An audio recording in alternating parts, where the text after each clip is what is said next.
방패는 두 종류가 있었대요. 손방패, 영화 보면 이렇게. 그리고 또 전신을 다 막는 전신방패. 근데 이 에베소서에서 말하고 있는 이 방패는 아마 전신방패인 것 같아요. 그런데 이 전신방패를 향하여 사단이 불화살을 쏘아댑니다. 사단이 불화살을 쏘아대는 이유가 무엇일까요?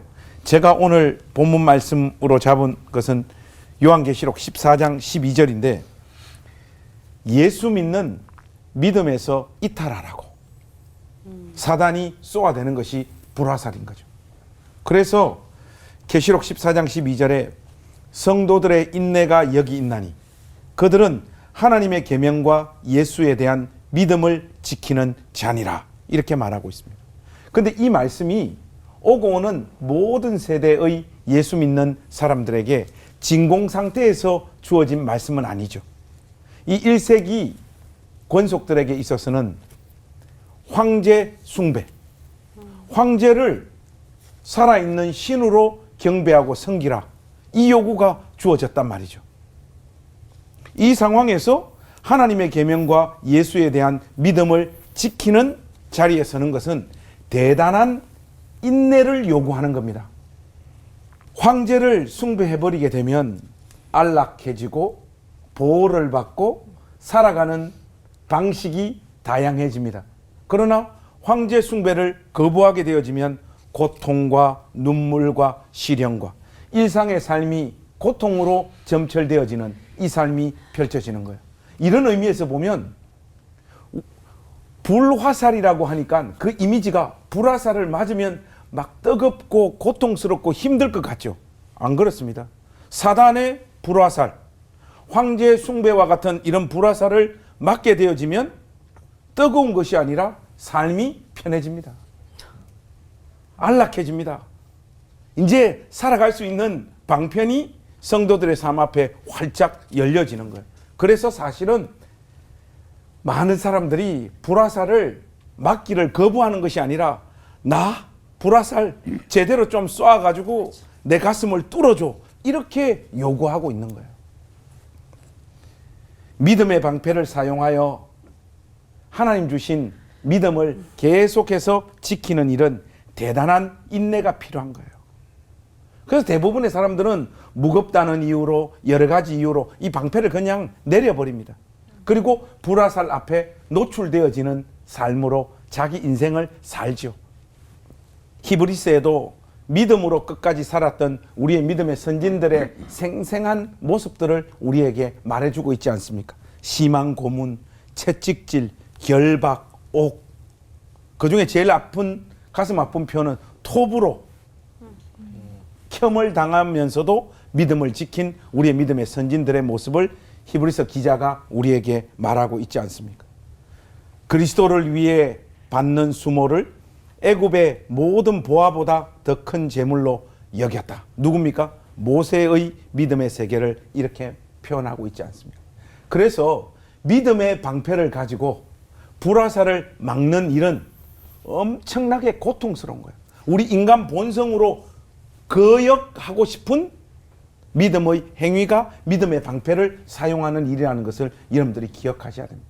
믿음의 방패를 사용해서 믿음으로 싸우는 우리도 힘들지만 사탄도 지금 힘들어요. 둘 중에 누가 먼저 주저앉느냐.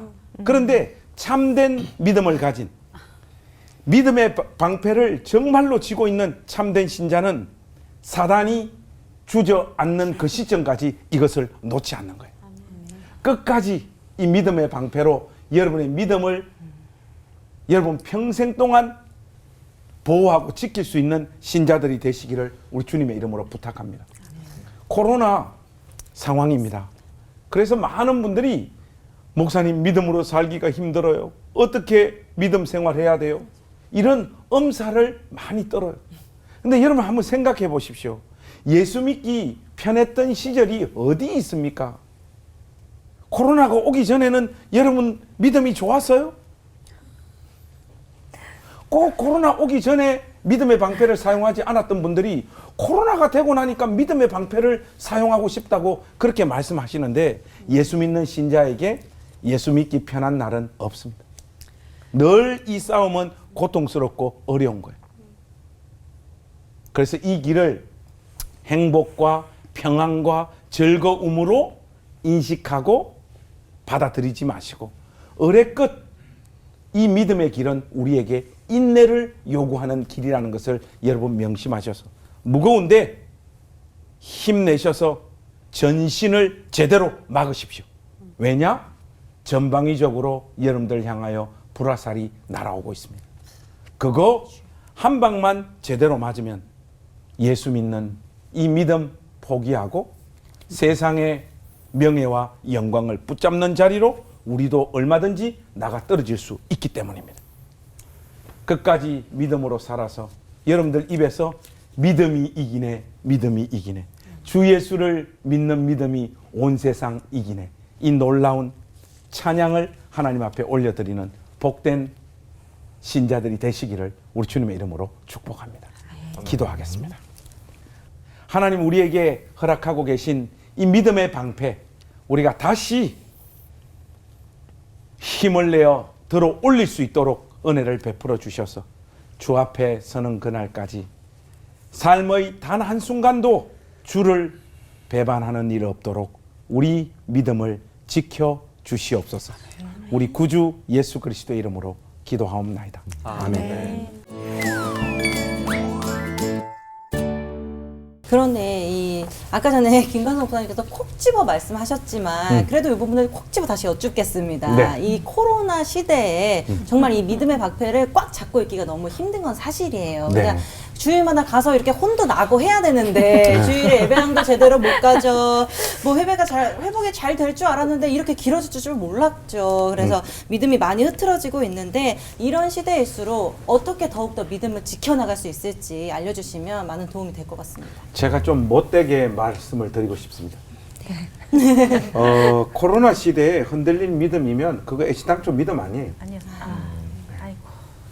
믿음이 흔들리는 것이 아니라 재미가 사라져가지고 종교를 통한 자기 만족과 위안을 가질 수 없어서 지금 다들 괴로워하는 거지 믿음으로 살지 못해서 지금 힘들고 고통스러운 게 아니잖아요. 이게 온라인 예배가 이제 한국 교회 보편화가 되어 버렸잖아요. 코로나 상황들 때문에. 그래서 이게 뭐 이상한 현상과 진풍경을 막 만들어내고 있는 것 같아요. 우리 교회를 예를 들어서 설명을 드리자면 온라인 11시 반에 이렇게 예배가 시작을 하면 우리 교인들만 접속하는 게 아니에요. 아, 그렇죠. 이게 보니까 미국, 캐나다, 뉴질랜드, 스리랑카, 남아프리카 공화국, 거기에 계신 브라질까지 막 들어와요. 그리고 이분들이 그리고 일회성으로 끝날 줄 알았는데 계속 들어와요. 그래서 접촉을 해보니까 신앙생활을 안 하고 있었는데 이게 저희 교회 이 온라인 예배를 통해서 다시 신앙이 회복되었고 계속해서 온라인으로 이렇게 예배 드리는 사람으로 남고 있고 싶다는 거예요. 그래서 솔직히 저는 저한테 전혀 익숙하지 않은 상황이었고 이런 온라인 예배나 뭐 온라인으로 성도가 된다는 것에 대해서 지금도 회의적인 시각이 많은데 말 그대로 이 코로나 상황이 되니까 우리 교인들도 만나지를 못해요. 만나기도 어렵고.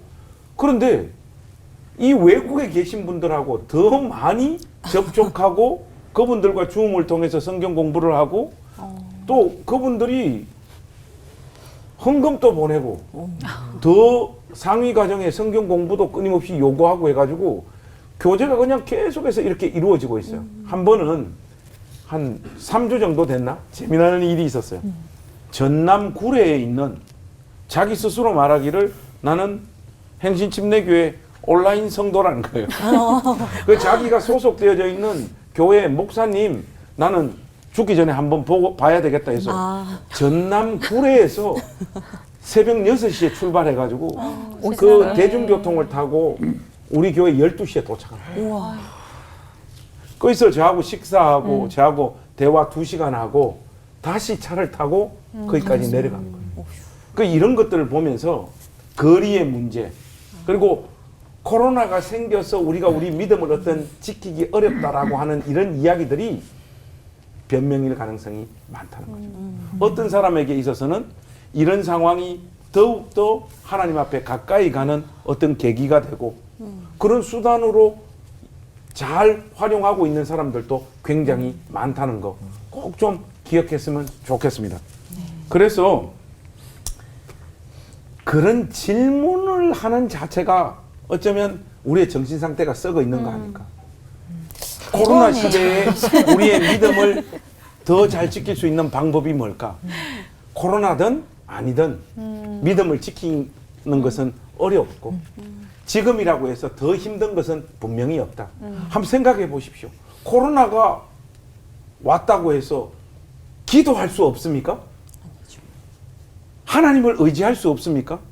올포원 방송이 사라집니까? 얼마든지 우리가 의지하고 붙잡아 하나님을 더 깊이 알아갈 수 있는 수단들이 우리 옆에 많이 있다. 그것 붙잡고 이 코로나 시대에 더욱더 우리가 하나님 앞에서 믿음으로 살아야 된다. 이런 말씀 드리고 싶습니다.